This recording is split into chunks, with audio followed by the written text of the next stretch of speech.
Sengaze nje ningithuke ngokukhuluma noKhuzani noMthandeni ukuthi bengagadwa. Ngicabanga kancane kakhulu mina.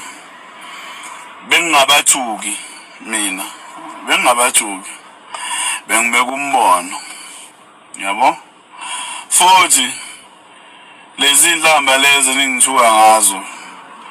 like bafethu nabafana yini nisijweza nabantu besifazane lana kuma social media seniyokhulumisa okwabafazi ingakho abantu besifazane nje bezonithatha ngalendlela abanithatha ngayo ngoba nikhulumisa okwabafazi ukuthi nje intombi yakho usuze uthi komunye umfana umthukelo omunye umuntu ongakwazi nokwazi yabo mina labantu engikhuluma nabo uzothuka isimanga bengakutshela umlando wami ngoba abantu abaningi it's because abantu nje uzothuka abantu abangakwazi abangazi ukuthi ke ukanjani mina labacule engikhuluma ngabo abaculi abayazi imali yasekhaya ngisengabaqasha mina labaculi laba ngo2014 ewineni kwaNobamba ngo2014 ewineni kwaNobamba labantu bayazi imali yasekhaya labantu engikhuluma ngabo isake yawenza umehluko imali yasekhaya kulabantu engikhuluma ngabo ukusho ukuthi bayangazi ukuthi ke mina angithandi ukulungihoqa kubantu abadumile sengimele ngilungihoqa kodwa nje nginokubheka ikade ngicheka ama profile alabantu abangithukayo abangibiza ngamagama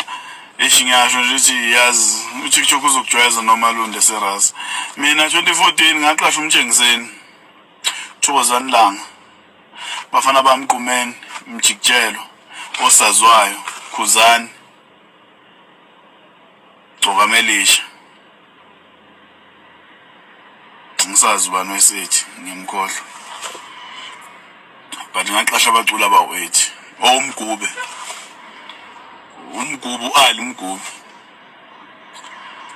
sengabaqasha bezowenza umcimbi ewineni kwaNobamba bayangazi abantu engikhuluma ngabo mina angisho ukuthi ke